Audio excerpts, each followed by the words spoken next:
கர்த்தருக்கு மகிமையுண்டாதாக. இன்றைய வசனம் லூக்கா 19ஆம் அதிகாரம் 8-9 வசனம். சகேயு நின்று கர்த்தரை நோக்கி, ஆண்டவரே, என் ஆசைகளில் பாதியை ஏழைகளுக்கு கொடுக்கிறேன். நான் ஒரு இடத்தில் எதையாகிலும் அநியாயமாய் வாங்கினது உண்டானால் நாளத்தனையாக திரும்ப செலுத்துகிறேன் என்றான். இயேசு அவனை நோக்கி, இன்றைக்கு இந்த வீடு ரட்சிப்பு வந்தது, இவனும் ஆபிரகாமும் குமாரனா இருக்கிறானே. கர்த்தருக்கு மகிமையுண்டாதாக. இந்த வசனத்துல சொல்லும்போது சகேயு வீட்டுக்கு வரார். சகேயு அவரு சகை வீட்டுக்கு வரார். அவர் வரும்போது சகை சில அநியாயமா சில பணத்தை சம்பாதிச்சு இந்த மாதிரி இருந்திருக்கலாம். ஆனா வேதத்துல அந்த இயேசு கிறிஸ்து வீட்டுக்கு வரும்போது அவர் உடனே ஒரு இயேசு கிறிஸ்து வராரு, வந்தவொடனே வீட்டுக்கு ரட்சிப்பு வந்து சொல்லல. ஆனா அவர் என்ன சொல்றாரு, சகை இயேசு கிறிஸ்து வந்த உடனே தன் ஆவியில அவர் பாவத்தை உணர்த்தப்படுறாரு. சகை உணர்த்தப்பட்டு அறிக்கை பண்றாரு. நான் என் ஆஸ்தியில பாதி கொடுத்துறேன், யார்ட்டையா அநியாயம் வாங்கி நான் 4 நம்ம கொடுத்துறேன், இப்படி எல்லாம் அறிக்கை பண்ணும்போது இருதயத்தை சொல்லும் போது கதை சொல்றாரு, ஓகேப்பா, இன்னைக்கு இந்த வீட்டு ரட்சிப்புன்னு சொல்றாரு.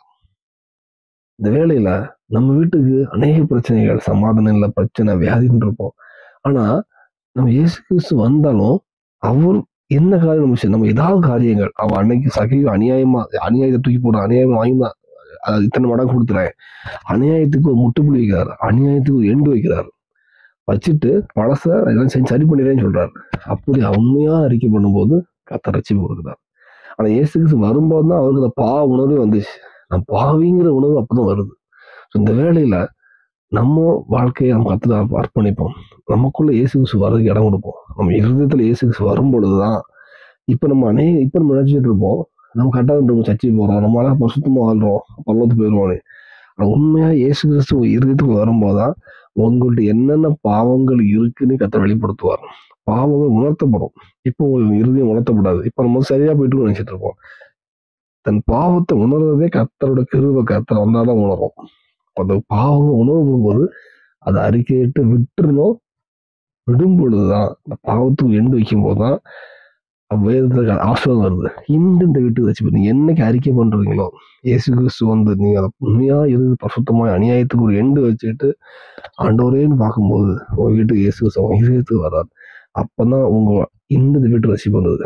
அது என்ன காரியமா இருந்தாலும், உலகத்தை எந்த காரியம் இருந்தாலும் நீங்க சேர்ந்துருக்கோம்.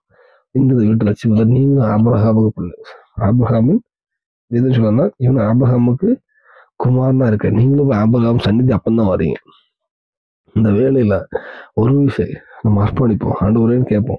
என் வீட்டுக்கு வாங்க கொடுங்க, என்ன பாவத்தை உணர்த்து ஆண்டவரே, இதெல்லாம் குறப்பட்டு இருக்கணும். அன்னைக்கு சகையோட பாவம் உணர்த்தப்பட்டுச்சு, அவர் அறிக்கை பண்ணாரு, வீட்டு ரசிப்பு வந்துச்சு.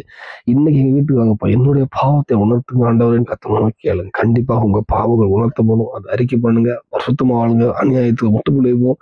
கண்டிப்பாக உங்க வாழ்க்கை கத்துக்கிற விஷயம் வரும். உங்க வீட்டுக்கு ரசிப்பு தருவார். பூமியிலும் சாட்சி வாழ்க்கை தருவார். பலவதும் ஆயத்தப்படுத்துவார்.